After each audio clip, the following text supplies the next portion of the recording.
Little Hand says it's time to rock and roll. Bring the noise.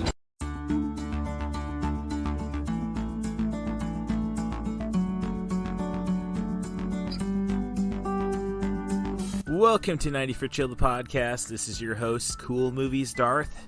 You can find me on Letterboxd at CMDarth and on Twitter at CatBusRuss. That's at CatBusRuss. And I have a little slip up this week, a bunch of computer related issues. I don't really want to go into too much detail. Hey, come and be on the podcast. Let me get myself drunk. You might find out about the juvenile stuff I was doing tonight, which is about computer optimization, just a little not safe for work, but we want to keep this as a clean podcast. And with so much time being spent fixing the computer, I didn't really get around to re-listening to my interview with Gregory Carl in regards to the DC animated movies. So I'm sorry for that slip up. It will be up tomorrow. But in the meantime, I figure I will treat you to the letter X when it comes to Allie's Accessory Shop on Etsy's Trash Feature Reviews. The letter X is for The X from Outer Space.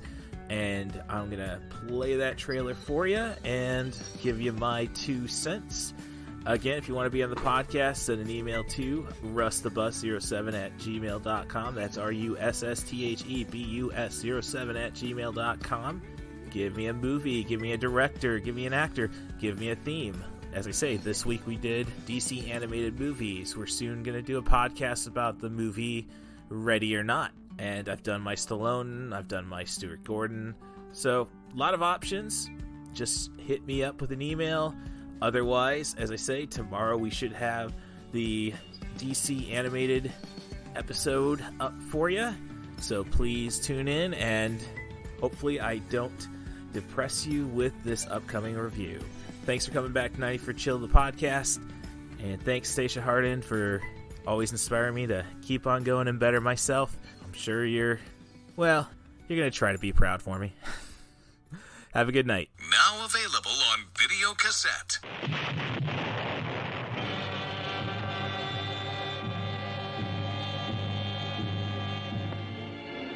The fate of the world hinges upon the actions of Captain Sano and his crew. He has brought back a deadly secret from an unknown planet. Internationally renowned Eiji Okada plays the brilliant Dr. Kato. Lisa, our moon station. We'll go. We may find there the secret that will destroy Gilala. What was the mysterious substance he brought back from outer space that threatened to destroy the world? See atomic spaceship AAB Gamma face the terrors of the unknown. And I've just concluded watching The X from Outer Space, a Japanese kaiju film from 1967, which is just wacky in all possible ways. And the first half of the movie is just about a mission to Mars that ends up dealing with a UFO that implants the ship with something that they take back to Earth and becomes the kaiju. The pretty incompetent kaiju at that. At least the guy in the rubber suit just seems like he didn't know what he was doing or couldn't keep his balance. You get some laughs there. Great model work, though, I'm going to say. It just doesn't have a focused enough plot. Could have been a space movie.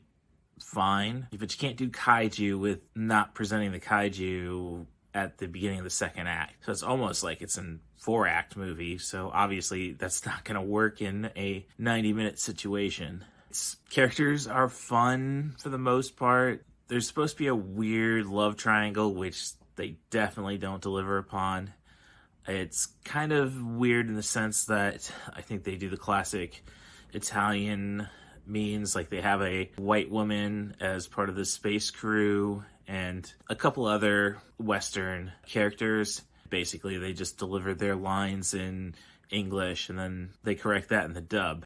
It is just a movie that's all over the place. So it doesn't really work from a serious standpoint. I'm surprised it was put in the Criterion Collection. Bright side to this experience, besides for a few chuckles, is that, hey, I found a movie that starts with the letter X for Allie's Accessories Shop on Etsy's Trash Feature Review. We are going to complete the alphabet. Can I hear a wahoo?